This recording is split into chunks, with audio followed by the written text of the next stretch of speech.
Innovators is brought to you by the Jamaica Yellow Pages, Heart Trust NTA, the Jamaica Observer and Future Services International.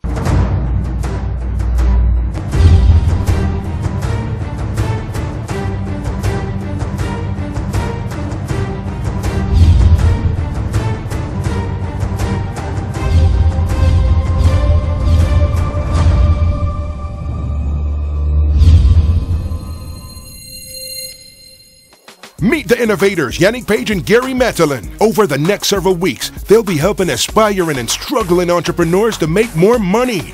Yannick Page is widely regarded as one of Jamaica's most promising young entrepreneurs. She's a certified business trainer, and she is now the owner of the award-winning company Future Services International.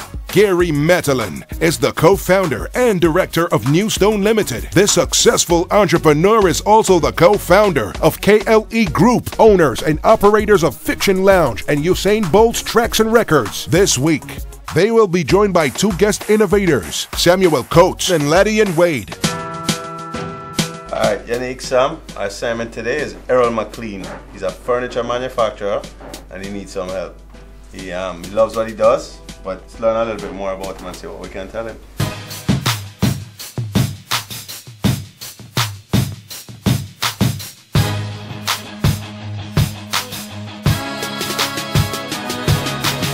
My name is Errol McLean and I'm the Managing Director of Better Grade Furniture.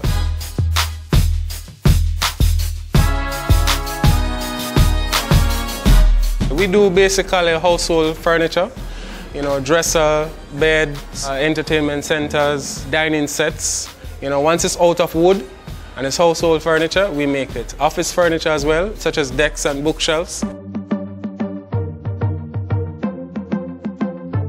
I was searching for something other than a 9-to-5, you know, and I was struggling in college at the time. You know, I couldn't afford the tuition. Early part of 2005 was a rough year for me at NCU. So I just got to the point where, you know, I said to myself, well, it is better for me to do something that I love than to struggle with something that I don't really love and it's so difficult. So I decided to give, you know, university a break and decided to focus on it. I didn't know that at that time that, okay, it was going to be rough and tough and all of that. But as I go along, I take my licks, you know, and I just decided to just stick it out because it's something that I love.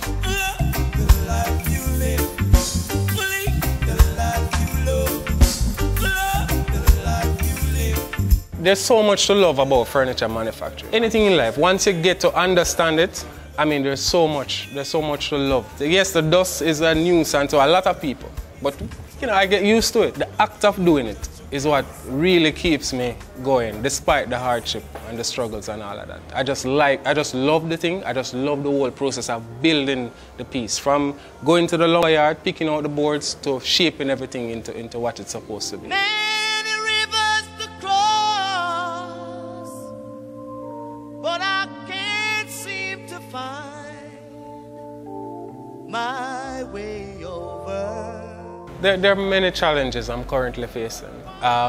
Primarily, a suitable business location. In addition to that is the fact that the machines are really expensive. Over the years, I've bought like second-hand stuff and had to spend a lot of money, you know, to fix and refix. So most of my machines, any more fixing, it would be really unwise. You know, they serve the time, and then through the profit margin is so small. You can't like make, say for example, one dresser. If you make one dresser, the profit that you're earning, and that is so small that it will be like ridiculous to even attempt that. Also, people would say, you know, business is slow and they ask you for a week to pay, and sometimes it takes them 2-3 weeks to pay you. So that also is a setback. You know, it's really, really rough. Many rivers to cross.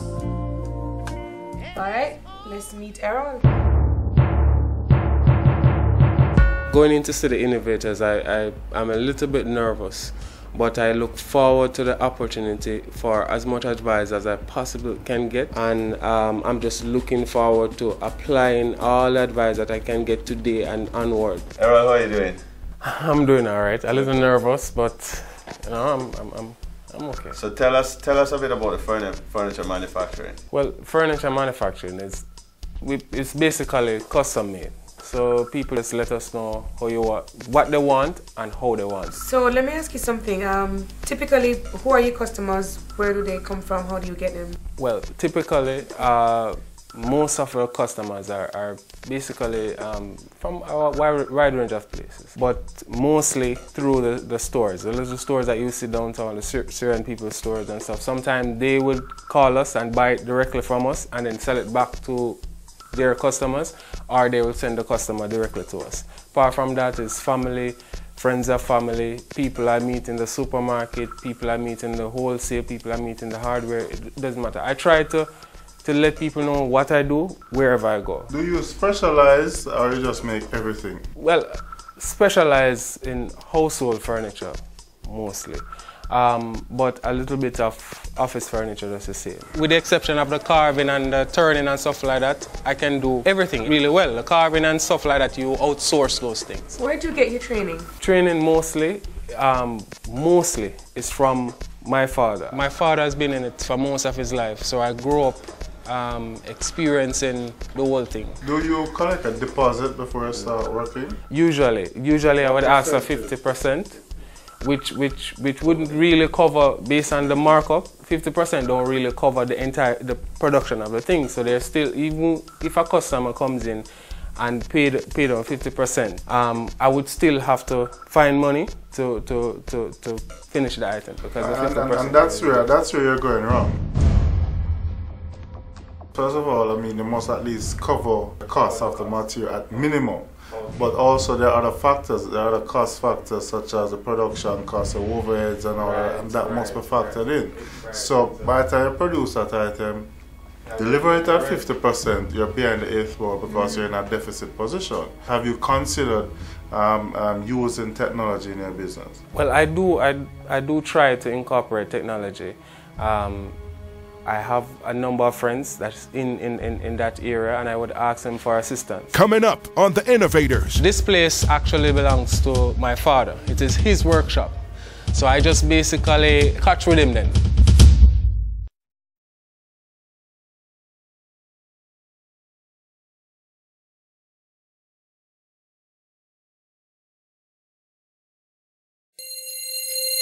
This segment is brought to you by Business Bootcamp. Become an internet entrepreneur and start making money online in just 2 days.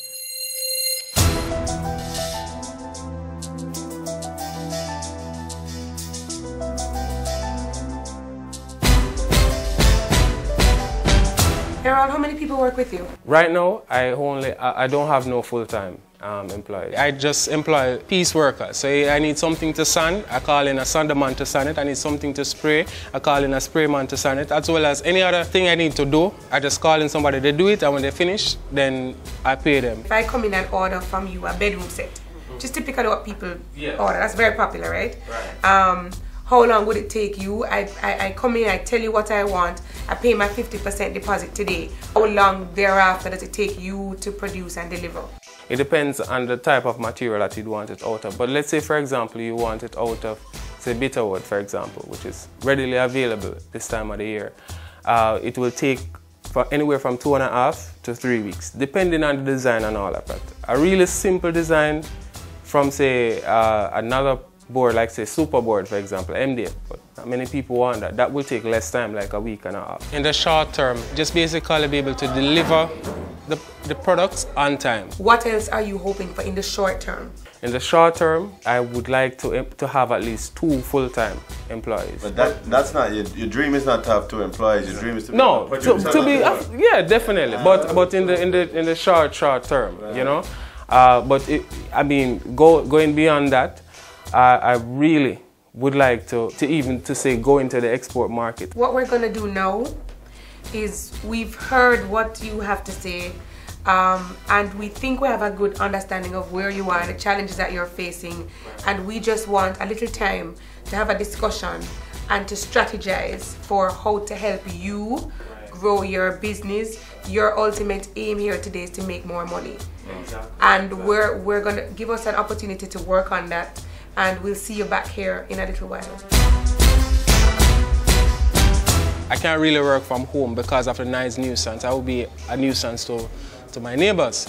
So this place actually belongs to my father. It is his workshop. So I just basically catch with him then, basically, until when I get a suitable place for myself. I'm looking somewhere in the Kingston area so that I can be close to the materials, close to most of my customers. Just a central place so people can find me easily and I can get my material easily. Okay guys, so Errol McLean, you know, I'm big on manufacturers, keep on saying it, can't say it enough. I just think that we import too much and we need to start producing what we're consuming. So I'm feeling this guy's business. What is clear is that he's in his father's shop. Remember, we saw that he was in his father's shop, and that's not stable. He needs to be out of there. That's one of the first things, because he has to establish an infrastructure in order for him to be able to move his business forward. He needs to have a portfolio, whether it be virtual or a physical portfolio where you have a display booth or something that persons can look at the work and have some testimonial that persons can endorse the product. Those are some of the things I recommend. I get that he wants to get into export, he wants to get into the major retail outlets and stuff like that. For him to do that, he's going to need to have a proper facility. You can't work catching somewhere, you can friend to do this and friend to do that. The second thing is, he's going to need certification. If you're going to be dealing with furniture retailers overseas and stuff like that, they're going to want to know you're ISO certified. I mean, that stuff is pretty rigorous. Furniture manufacturing is probably 10 times as hard, like to say if you're running a grocery shop or stuff. So I don't really get much time to do anything else other than what I'm doing now. Errol, welcome back. We've done some analysis on what you've told us, the information we have on your business, and we think that we can help you. It's gonna take some stages. It's not. I don't think we have a silver bullet answer for you, but there's quite a bit of work that we think needs to be done. Yeah, you know, borrowing money is a good thing. A lot of people don't realize this. That's how the big companies do it, right? That's what you call good debt, right? You're borrowing money to move your business forward. If you expect that you are going to use your own money to grow your business, you will be lagging behind everybody else. And you know, I want you to ensure that when you collect the money from your customers, the deposit, you take that money and you run it through your bank account at your commercial bank. Why is this important? It is important to show your bank that you have cash flow, money coming in that can support a loan payment if you need to take a loan. You know, Gary told you earlier that you needed to access some services, you need to formalize the accounting, but you don't have the money to do that now. I'm going to recommend for you a service that Anbel currently offers. It's called the Trade Exchange, and it's for people to trade their services, because if you don't have the money, what you can do is make furniture for office. You say you make office furniture, make office furniture for somebody in exchange for accounting services, for example. Right, and just to add to that, Yannick, the fact that you're making the office furniture doesn't mean you're going to make it out of your pocket, because it's a barter service. The customer could pay for the material, etc., but your labor could be free. If you've taken on what we have, all these assignments that we've given you, when you come back to us, we're expecting to see some good changes. The advice from the innovators have been great, you know. I'm just eager to put in all of these advice to work. I've heard things that I've never thought of before, which is just great. So I'm just eager to just put all of this to work so that it can work wonders for my business. Still to come on The Innovators. So you're making more money?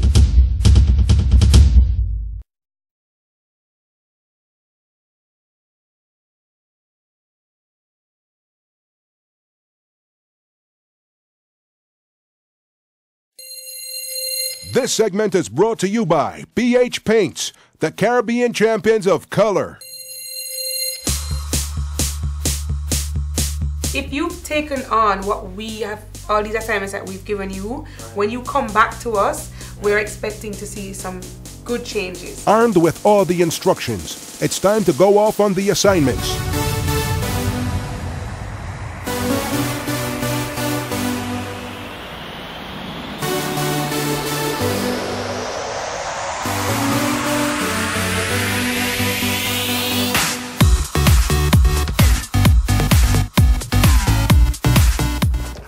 Hi, Jenna. Hi, Errol. How are you? I'm doing alright. Nice to meet you. I've heard so much about you from Yannick. Yes, thank you for meeting me. No, not a problem at all. Welcome to Spaces. This place looks lovely, honestly. you. The pieces are just awesome. I hope you do work like this. Well, I'm overwhelmed, but I'm sure I can meet your standards. This is nice. Really Cool. nice. I'm glad you like it. What we do, we actually sell both local and imported furniture. So one of the things people don't realize when they walk inside is that something is made in Jamaica. So I look for quality. I mean, if you look at the finish on this piece here, you'll never be able to tell that it's something that is made in Jamaica. It has the same standard as something that's imported, and that's one of the things that is very important when we're looking for persons to buy things from locally. Let's have a seat and discuss some more options. So while I have no doubt that you have the skill sets to be able to produce items of the same quality which we have in this store. I mean, I've seen a couple of your pieces that you've done, but one of the points that I have to drive home is that from time to time, I've been approached before. I do carry stuff from local manufacturers now, but some of the issues that I've had before was that while they can produce the quality, is being able to produce it in a timely manner.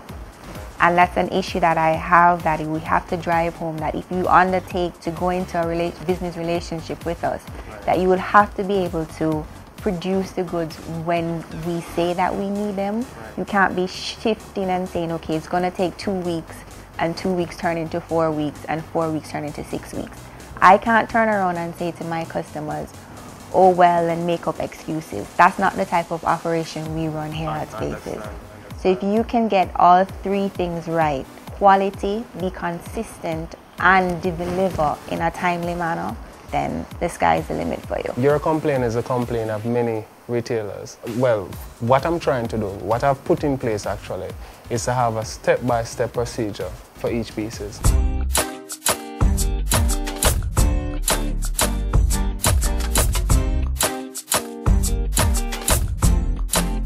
All right, Errol, today we are going to look closely at documenting your processes and procedures. That's really critical for you because you are trying to get your furniture into retail stores. So when I talk about documenting processes and procedures, you're really writing out step by step exactly what you do in making furniture. Tell me a little bit about the process. Who do you buy from? Where do you get your material, and how do you actually say you're going to make a bed? How would you go about making a bed? The process begins at the lumber yard. So my primary supplier is lumber yards in general. At the lumber yard, you know, everything is done. Say for example, a bed, for example, it has to be scaled out. So at the lumber yard, I basically, in my mind, build the bed at the lumber yard. So to figure out exactly how much lumber I need. From the lumber yard, the next supplier would be the hardware store to get the finishing material and stuff like that. So you said that the process begins at the lumber yard. The process probably begins earlier than that. Yes, yeah, right. well, So yeah, when yes, I'm definitely. talking about documenting a process, this is why it is very important for you. If you are going to take on more people, which you have to do, you're going to expand your capacity in order for you to build more furniture and for you to increase your revenues. That's how you're going to make more money. You are going to have to teach people exactly how they do what you do. So I did some research for you. The Bureau of Standards, which is our lead agency in terms of standards in Jamaica, they actually have a standard for furniture manufacturers. Really? Yes, they do. And I think you should get a copy of that. And really what they've set out are minimum standards of quality in terms of the production and what the finished product should look like, and in terms of just to ensure that it's safe for consumers, and to allow you to be able to export your product. You know, another very important thing I wanted to talk to you about is preventing injuries at work. One of the things we get a lot of at Future Services are people who have been injured on the job. You're working around saws, you're working around hammers, you're working around nails. Those are huge hazards, and so you have to focus a lot on ensuring that people are working in a safe work environment, including yourself. Because if you are injured and you cannot work, what does that mean for your family? Serious about my work, I'm serious about results, and I tell you I'm very excited about putting to work what I learned here today. I never know that the Bureau of Standards had so much to do with, say, furniture manufacturers, or furniture manufacturing and a whole. I thought it was just, you know, canned goods and them stuff there. So I'm happy to know that there's somewhere I can go that can give me at least minimum standards for me to meet, to know that, well, my product is safer for the general public, especially overseas, because I intend to export. It's now time to return to the boardroom and update the innovators of the progress made. Ladian, thanks for filling in for Sam. My pleasure, Gary, anytime. Great. Well, I don't know about you guys, but I'm anxious to hear how Errol has been doing since we saw him last. Very anxious. Can't wait to see. Let's bring him in. Well, I'm doing great. You know, it's a wonderful thing when you're going on a path and, you know, you're bumping, you're dropping into pothole, and then all of a sudden, you know, the road is a little bit smoother. You know, you're seeing where you're going, and, you know, where up ahead looks clear and bright. The last time you were at the will of your father, you were in his place. He really wanted you out. How is that? From my first meeting with you guys, that was just on top of my list. I just wanted my own space. This place actually belongs to my father. It is his workshop. So I just basically catch with him then, basically, until when I get a suitable place for myself. Errol struggled to access a loan from a financial institution, but with assistance from kind individuals and sheer determination on his part, he was able to secure a suitable location to conduct his business. So having my own space, be able to set up my machines and, you know, the workstation the way I know that there's supposed to be nobody bumping into materials and whatever. It's just a great thing. And I can actually produce more now and to do that consistently. So you're making more money?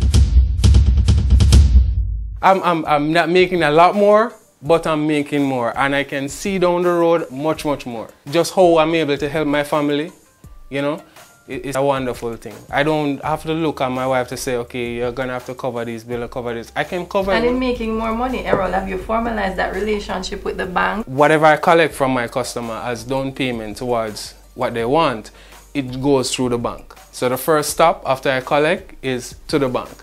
Sometimes I draw it immediately thereafter, but the fact is, it goes to the bank. Better Grade Furniture is one of those micro enterprises with a lot of potential. Principal, Errol McLean, he's very ambitious, has a lot of drive, and he's open to learning new things. He's eager to succeed. And I think that definitely Errol, with his new direction and new structure, will do really well. Errol is a good case study, I think, in how to grow a business on a shoestring budget, which is it's an important lesson. A lot of people start with no money at all. Errol has a good skill. What he needs to do now is to build on that skill, establish different relationships, especially with a banker. One of the defining characteristics for Errol as a young entrepreneur is that he's willing and eager to implement the suggestions that were given to him. He is open to making his business a success, and he's committed to making the changes that are required. Well, I feel great. I feel great because I know I now have a solid foundation for growth. My business is in a good position, and I know that there's just good things is going to happen from this whole experience.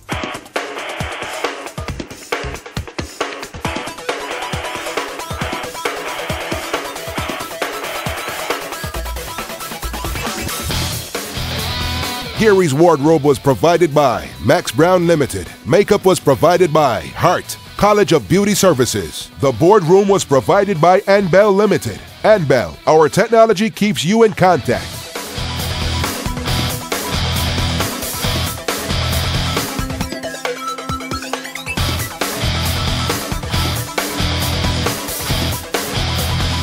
For further information on any of our assignments, please visit us at facebook.com/innovatorstv or email us at innovatorstv@gmail.com. The Innovators was